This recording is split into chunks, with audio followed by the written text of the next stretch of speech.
Hey guys, and welcome to QualityShot. And I'm really excited to be joined by Ben and JG, both from the Game to Love podcast. And we're going to be going over Acapuclo, debate, and a couple of other little topics as well. So just a nice tennis discussion. Ben and JG, how you doing? Yeah, I'm good, mate. How about yourself? Yeah, very good. Yeah, I'm all good. I know we've just been talking mainly about food for some reason, and also and work, etc. as well. So we'll get on to the tennis. I guess we can start off with something which I'm sure JG will be really happy to discuss, which is Rafa. So 15-0, and obviously everyone watching, subscribers will know I'm a big Rafa fan as well. But I mean, ridiculous start to the year.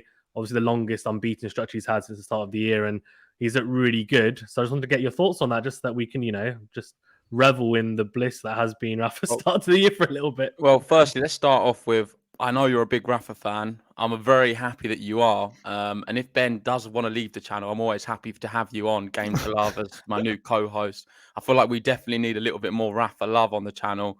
Ben had him start of the year sort of all the way down in the rankings. I think 9th in the top 10. Right now, you're looking at it. He could be pushing and knocking on the door for number one. Roland Garros coming up, the clay court swing.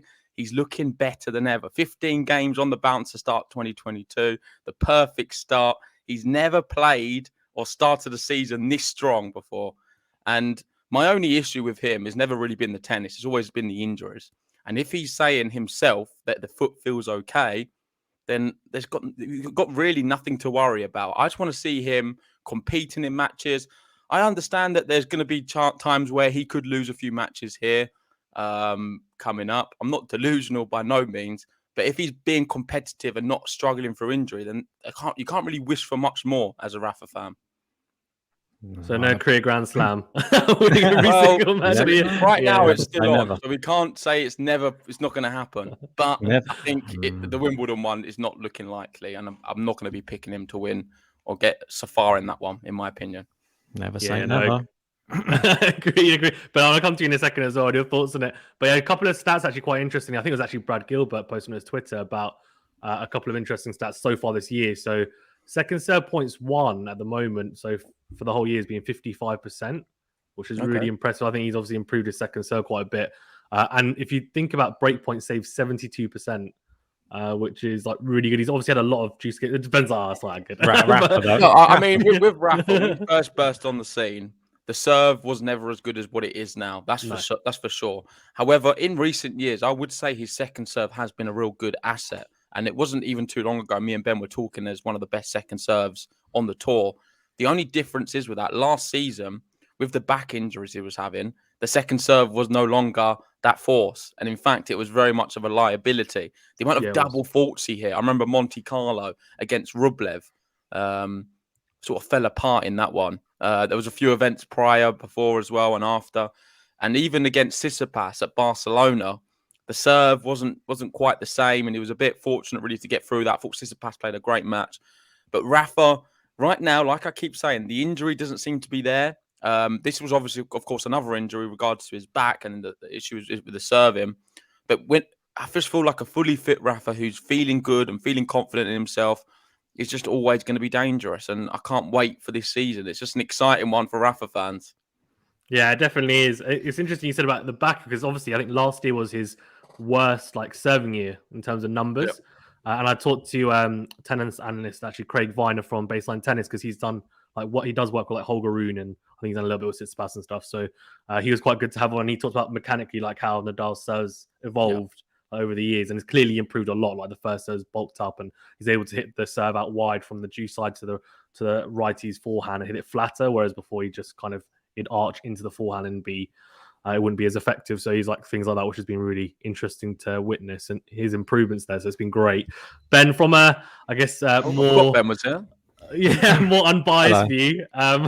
Obviously, you had Nadal 9. So how surprised are you, I guess, by how well he's played? This is the thing. We've been speaking about a lot on the podcast. I've been saying I thought the foot injury could be a potential career ender. And it looked like the way that Rafa was hobbling around on crutches, he'd said, I've had this sort of injury, but for my whole career, really. But now it's got to the point where I can't even run around on the court. And then you saw when he had the foot wraps cut off in Roland Garros last year, and then you saw how he was able to, his mobility after that was even worse than with them on. I was expecting something, and I know it's negative of me. I was expecting the worst, and I'm very happily surprised. I think that the way he's shown how to come back from injury time and time again is just testament to what a fighter that guy is. There's no other way to put it. Rafael Nadal is probably up there. He's top. I've heard many people build tennis players over the course of the last 10 years or something, and they always put him as fighting spirit, that type of thing. He's always the number one, and I think that doesn't just go for him on the court. I think it goes for him off the court as well, because it looks like he's been struggling. We had the knees. I thought the knees were going to... I remember that was so many years ago now. He had all of this, I think it was tendonitis in both knees, and people thought, oh, is this the end of Rafa now? And that was so many years ago. Everyone forgets about that, and he came back. And then he starts winning Grand Slams again. Then he has other injuries, comes back, starts winning Grand Slams again. And this one, arguably, probably the most impressive Grand Slam in Australia. I'd say coming back from what he did, coming back like he did against Shapovalov with the heat stroke. To be able to win with heat stroke in those conditions is, for me, obscene. I don't know how he did it. It's a little bit of help from Shapo, I'm sure, bottling it a little bit. But now look at him. He's won 13 sets on the bounce. If we include that final, didn't drop a set for the whole of Acapulco. Looks back to his best, doesn't he? What I've noticed as well, sorry to jump in, is a lot of people are now saying Rafa's beaten, not the best players on the tour. He's beaten a lot of low-ranked players. You've had Zverev. He's pulled out of this event. He didn't do very well in the Australian Open. You've got so many different instances. I remember he was supposed to be playing Kokkinakis in the second round of the Australian Open. And it just seems to be, even this event, I remember doing the projected route for him. I don't think he played hardly any of the players apart from Medvedev. So it's pretty crazy what's happening. But I don't want to take that away from his victories, because the reason I say that is I think he has been playing very good quality opposition, and no better than the world number one, Daniil Medvedev. On the hard courts, you've got to say he's been going toe-to-toe with Djokovic, who's ultimately, you've got to say, the best on the hard courts for the last few years. He is right up there. If not, you could say maybe better than him, because he beat him at the US Open not too long ago. And Rafael Nadal has just beaten this guy back-to-back. And the most recent one being in straight sets in Acapulco. Yeah, no, I agree. I can tell JD's really loving this conversation. I'm not having all of these people, because I know I keep getting all the comments. Oh, he's not beating anyone. He keeps getting luck with the draw.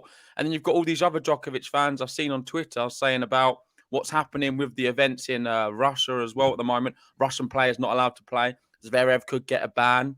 Tsitsipas not in form. Djokovic not allowed to play events because of his vaccination status. There's a lot of excuse flying around, and I want to diminish them right now on the podcast. Rafa can only play who's been put in front of him, and I don't want to really say anything about the opposition he's playing, because I think there are some good players.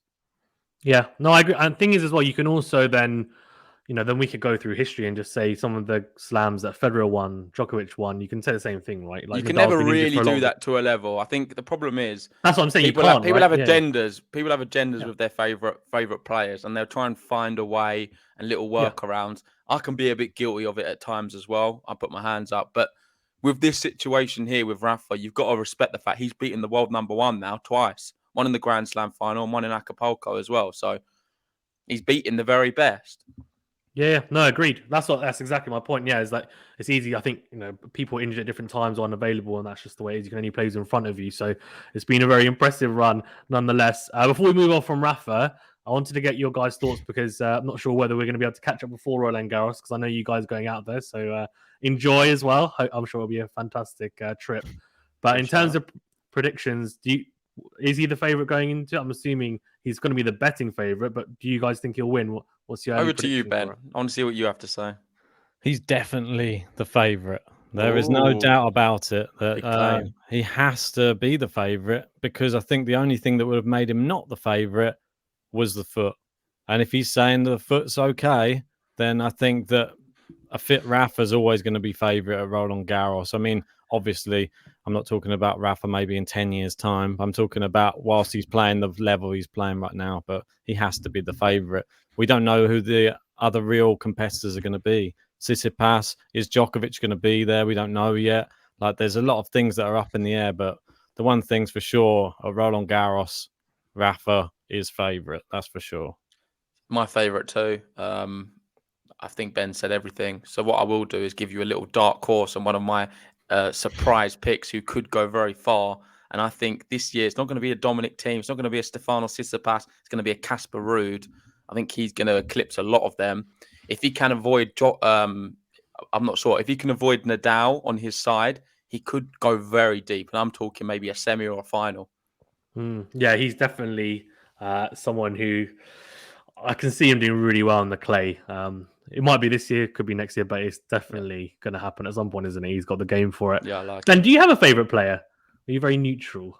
Well, it's funny that you're saying that. Like, I say neutral, that's quite kind. I would say boring, but... Really? I'm a very patriotic tennis fan. And since Andy Murray's, I wouldn't say departure, I've been sort of looking around for somebody to support on the tour and give them my real full backing. Obviously, I am going to be following the whole trajectory of Jack Draper when he finally comes through. Emma Raducanu, who's had a great one, but she's still very much in the infancy of her career and she's still going to keep growing.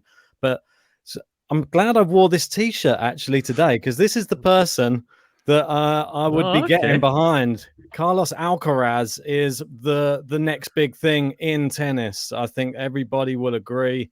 I think he's so exciting to watch. Every match, it's like a sort of unmissable encounter. He has all the tools. He has the drop shots. He has the serve. He has and as well, we spoke to David Ferrer. He just said the one thing he noticed with him, the attitude on the court is completely different to any other young players that are coming through.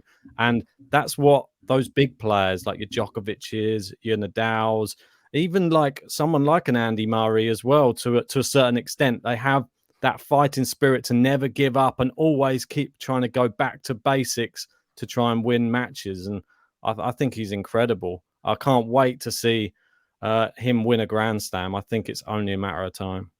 Yeah, agreed. Talking of patriotism, Cam Norrie had a really good run in Acapuclo. Yes. Good to see him get back into a bit of form, because he dropped off for a while. Last year was good, and then he kind of towards the back end, and then the start of this year it wasn't great, and then now he's found a bit of form again. What were you guys' thoughts? And surely he's got a little bit of a game for the clay as well. He's not a bad clay court player coming into the swing. He's the best clay court player the British players have, for sure. I think, I don't know, maybe you could say one of his best surfaces now compared to looking at the results he had last year. He did very well also at Indian Wells, winning that one. And I'm not surprised. I know some people were saying they were surprised he's just got to the final in Acapulco. I was generally worried. I thought he may even beat Rafa. I thought it was closer than a lot of people were giving him due for.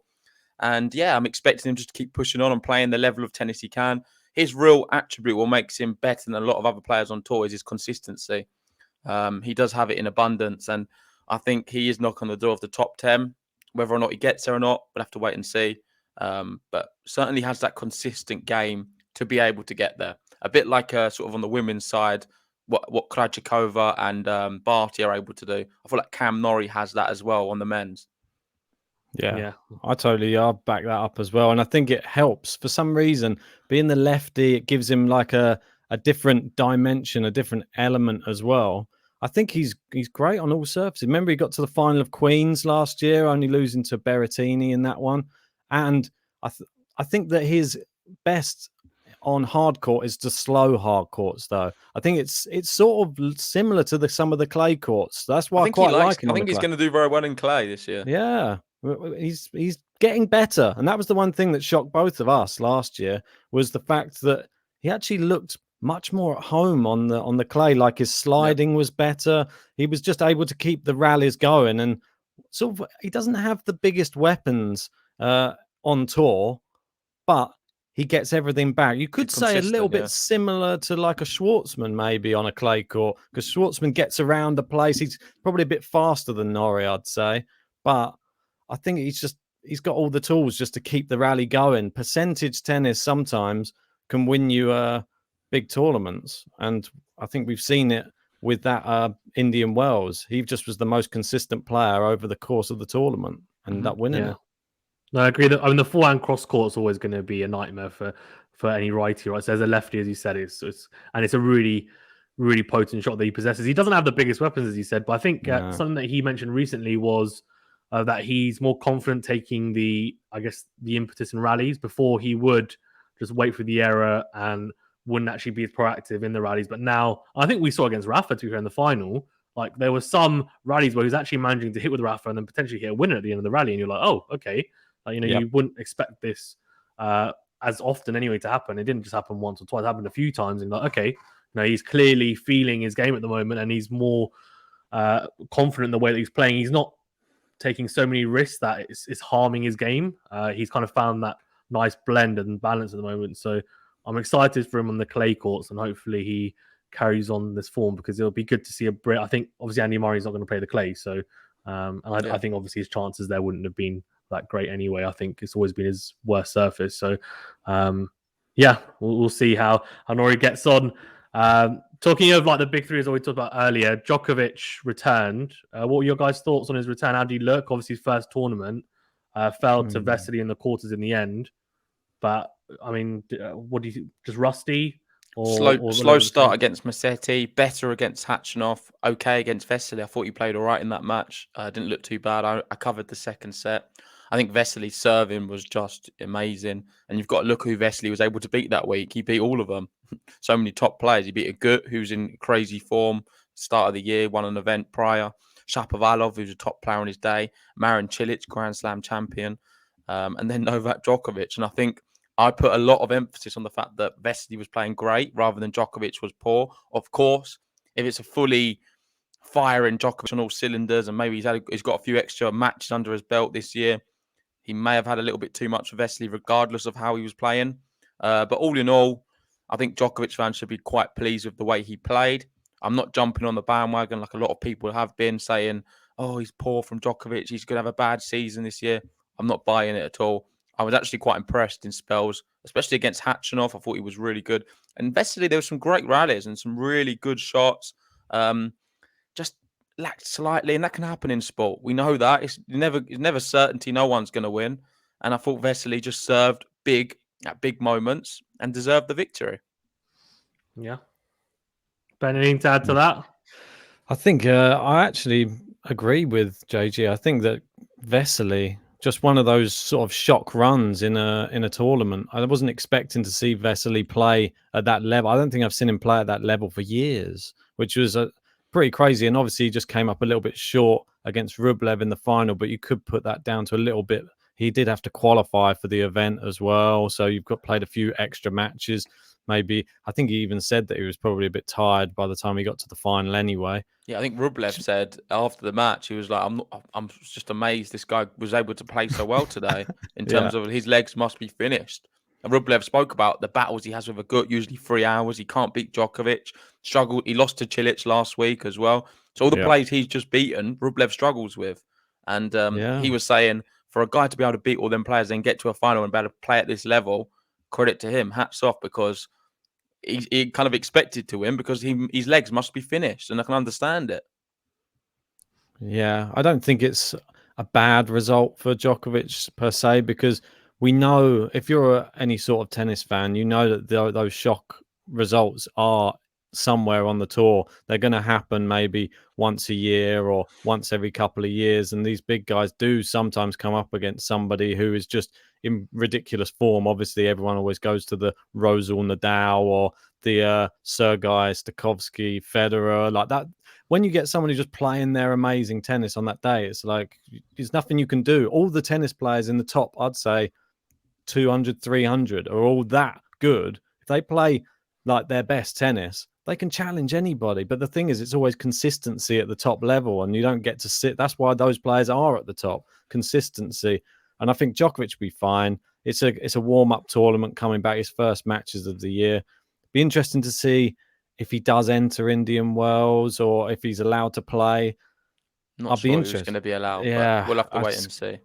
It's going to be interesting though, because I'm interested to see what his next tournament's like. Is this just the ball getting rolling, and then we're suddenly, by the time we hit Roland Garros, is he going to be firing on all cylinders again, and then we hopefully get that will he be match. playing Roland Garros? Well, that's what I mean. Like, will we get that matchup? Well, he's supposed to be playing Rome, but I'm hearing now other words coming out that might be not a thing either. So I don't know if you've heard anything about that at all. I've heard. Well, for the French Open, I know that at the moment they're having the same stance as Australian Open, right? So I think it's pretty unlikely he's going to play it, which is why I was actually going to ask you guys in terms of tournaments-wise. It looks like he's going to have a really bizarre schedule where he might play a tournament every 2 months, every 3 months potentially, depending on what all the regulations are. I think they're always changing, aren't they? Quite flexible. I mean, we know here in the UK how many changes we've had to different things, and I think he'll definitely be allowed to play Wimbledon. Given how I think relaxed now the restrictions are here in the UK. But the French Open, I'd be surprised if he does play it, to be perfectly honest with you. Given that I think he's pretty much said that he's not going to get vaccinated anytime soon.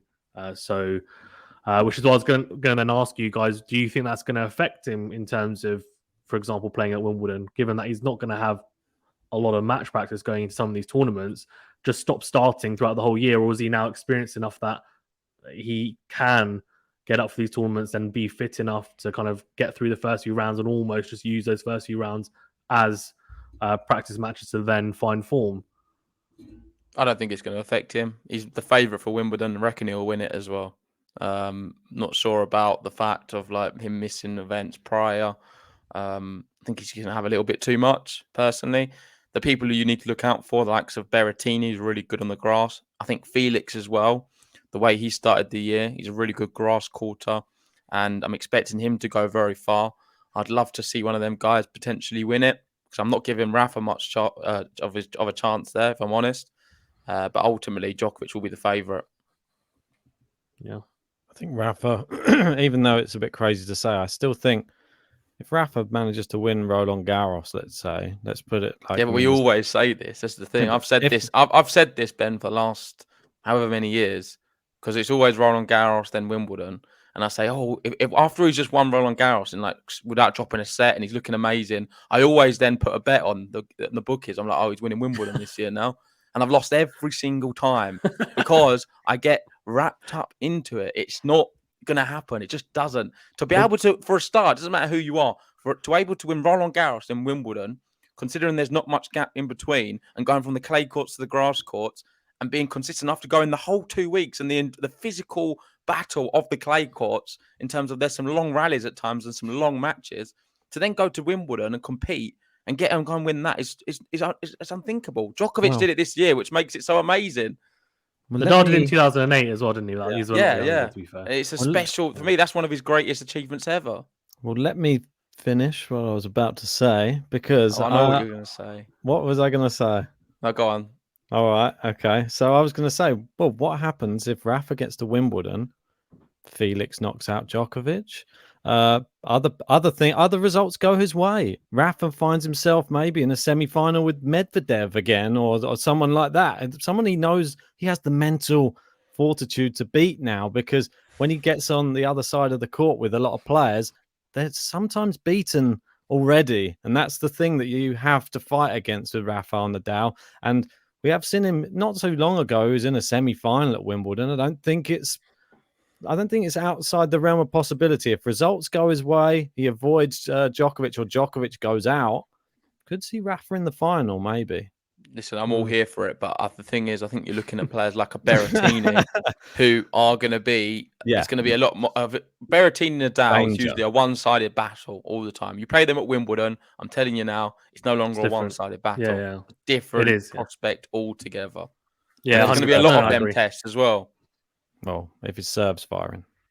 Yeah, agree. I mean, agreed. Berrettini just so good. Well, what do you think about the stop-start, Ben, though, for Djokovic? Do you think it'll affect him, or like JG, you just think he'll just get on with it and it doesn't really matter? I think we've seen it already. Like it was US Open, didn't he do the same thing? Hadn't played much on the lead up. I think he can. He's one of those type of people who can use the first week as a sort of warm-up, like you said.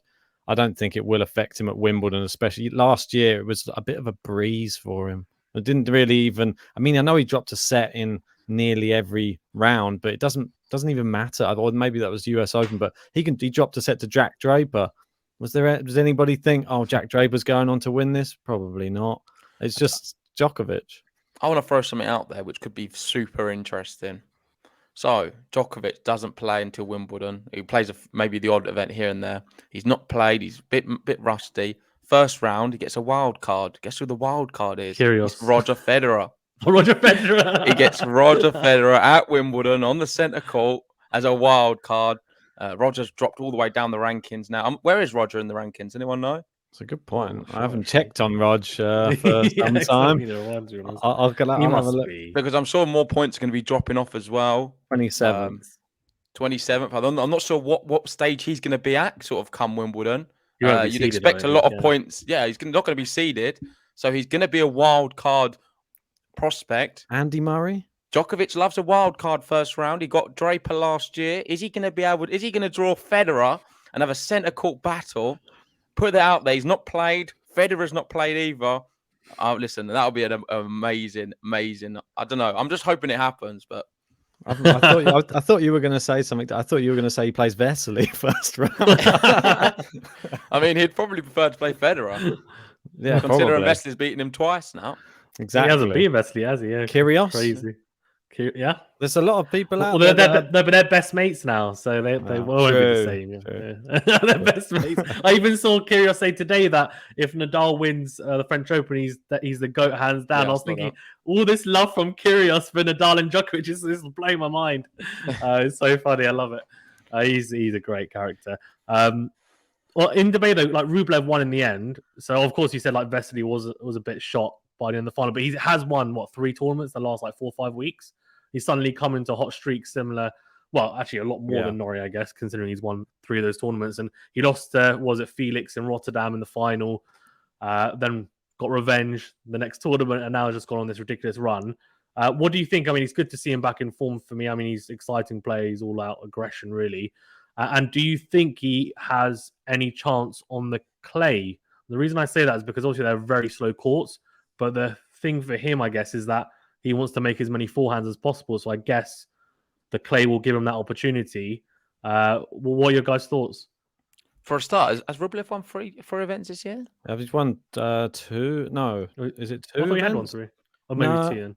I think I'm just going to have a quick look back down. No, it is. He just won Marseille and he's just won Dubai back to back, but he knocked out in the semis against Felix in Rotterdam, I believe. The final. I get the point you're making. He's definitely sort of coming into form and winning a few more matches. I've been someone who's been a bit dismissive of Rublev and his claims in a lot of events. Reason being, I find him slightly one-dimensional, very forehand-centric. Not sure if he's good at the net. And other facets of his game can be a bit wobbly at times, especially serving out for matches and sets. And I've not seen enough evidence really of him as an overall player. You compare him to, say, now Carlos Alcaraz. Alcaraz seems to have the whole package. Not sure if Rublev necessarily does. On the slower courts, though, I think I understand what you're saying. He's going to hit more forehands, but he does prefer the faster surfaces. Was able to do very well against Monte Carlo last year. And I think he's got enough quality regardless to be able to win a few matches, but I don't see him winning any titles on clay. He is someone who can play very well on clay, though. I remember he beat did he beat Tsitsipas on clay and then lost him the week after in another final? Hamburg. He won Hamburg and lost in the next one. French Open, yeah. So, but then Tsitsipas absolutely demolished him in straight sets. But the final, he should have probably defeated Rublev in Hamburg, but he sort of bottled it against Rublev. I think he was about 5-3 or 5-2 up in the final set, something like that. It was up a break, wasn't he? Exactly, and then he ended up losing, I think, 7-5 in that final set. Rublev, for me, it's all just down to that first serve. Like when he gets his confidence is from that first serve. I remember when he was winning those tournaments and he won 5 tournaments in a year, his first serve percentage in a lot of those tournaments was around the 90% mark. And he's nearly unstoppable on hard court when he serves like that because he's when the ball comes back, the second ball is just getting put away. If not, it's already an ace. But when that first serve is misfiring, the second serve, I don't feel like there's enough on it. I think he needs to improve the second serve. And definitely, like JG said, have a bit more going on around the net as well. I see that sometimes he's a bit slow to come in. I think he doesn't really want to. No, that's probably why he's sort of. It's a bit of a stutter step. He needs like Tsitsipas could be someone he looks at and takes some real positives. Tsitsipas normally when he comes to the net, he's very, very like clinical. He hits a great approach shot, really normally with a crafty angle, so he forces them out wide. Then he really just storms in and puts stuff away. But transition as well, doesn't he? Tsitsipas, yeah, exactly. Really but I think he has the sort of, I say, like racket head ability to be able to maneuver people around the courts more than Rublev. They're more like bullets for Rublev, just straight ones that go into corners rather than crafty angles, I'd say, from him. Yeah, no, I agree. Yeah, he's definitely not wanting to come to the net. I mean, even Medvedev's very similar. We saw in the final, didn't we, against Nadal? Yeah. Like a couple of times, he literally would hit what should have been an approach shot and then go and went back to the baseline because he just was afraid of getting past. He's not very comfortable with the net. I think Rublev's very similar, to be fair. And Acapuclo as well. He was doing like. Do you see how much he was coming into the net to try and volley as well? He did the opposite.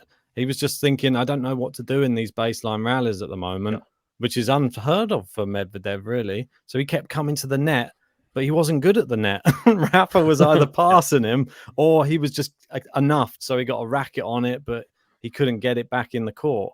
So that's another element. Maybe it's the Russians at the net. They need to practice a bit more. Yeah, it's definitely in his head a little bit. Medvedev's number one now as well. Do you see him staying there for quite a long time? Well, not next week because Djokovic is going to be there. Goes back again. Yeah. Do I see him staying there for a bit? I don't know, maybe a few weeks, but I'm still making a big claim now. I think Rafa, the way he's playing, he's going to fight for that number one spot.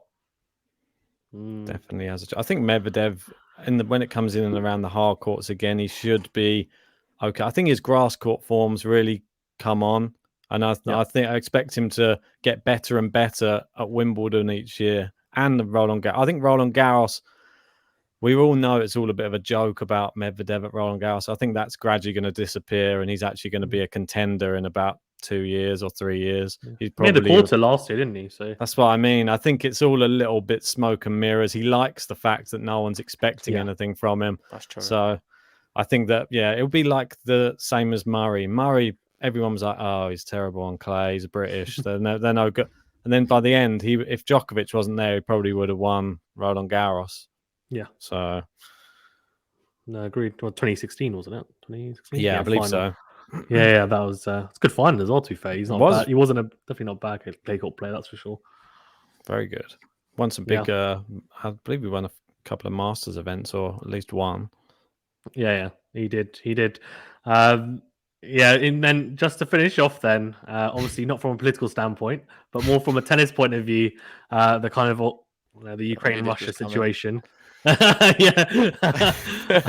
from a tennis point of view, so obviously there's been a lot of different views from players, like pundits, etc. Some saying that like Russian and Belarusian players, they should play under like a neutral flag. I know I've seen some people say that. I think Alina Svitolina or Alina Monfils has said something along those lines. So she's pulled out of her first round match, I forgot what tournament it is, and basically said that she's not going to play her opponent because she's Russian and she's going to play under the flag. Monterrey, is it? Monterrey. Yes, Monterrey. That's it. Yeah, thank you. Yeah, Monterrey. And some other players are saying that, or people are saying that the player should be banned. So like literally saying people like Medvedev, Sabalenka, people like that shouldn't be on tour. They should be banned because they've got links to Russia.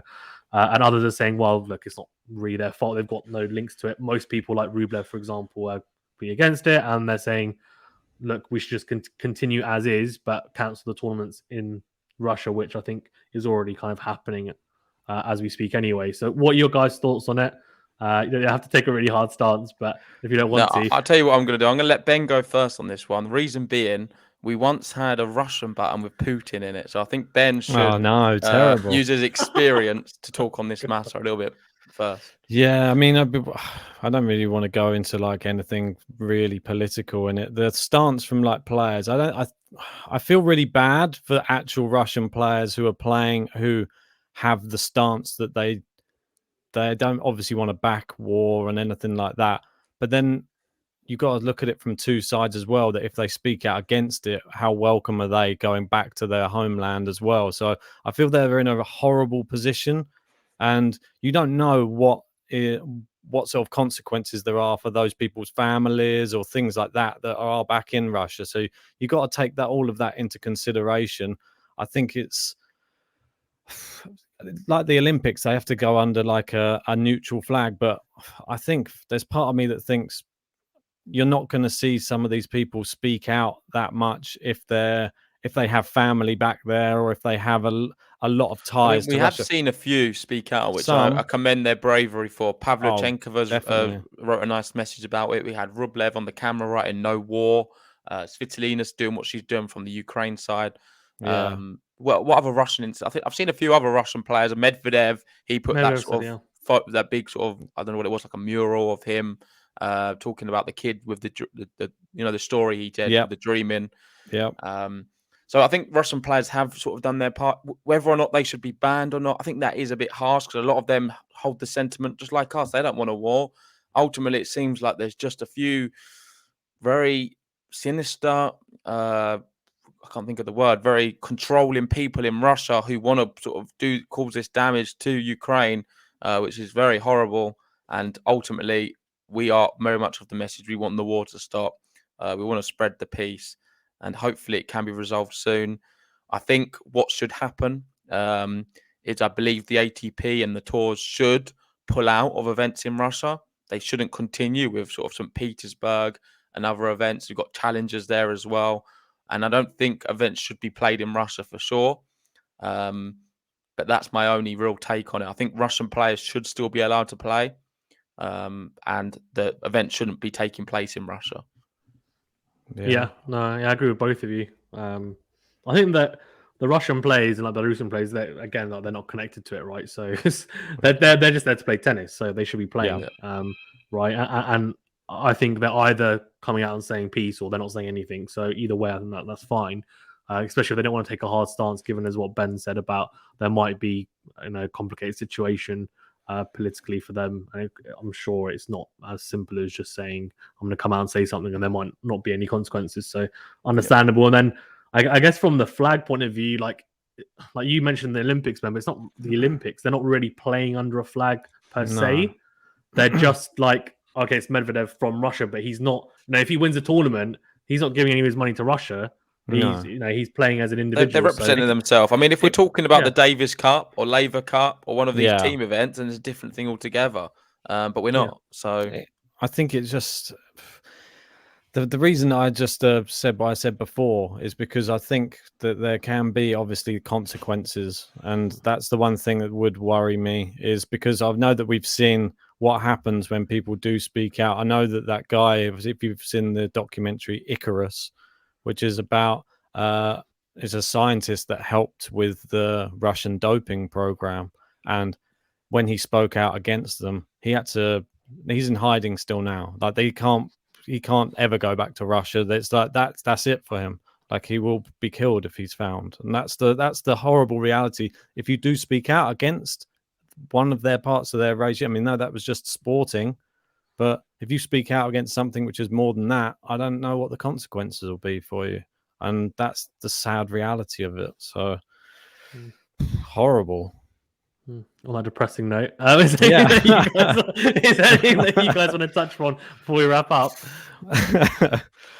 Right. No, well, we've got the tournaments this week. Maybe we should tie up with that and just see how we think those ones are going to go. I know that we've got just 2 WTA events that are going on. We've got Lyon, we've got Monterrey, and we've been sort of saying on our channel for the past few weeks, it's becoming a little bit pot luck on some of these women's events. Who's going to even win them? Do you have a particular favorite for either of these events that are going to win?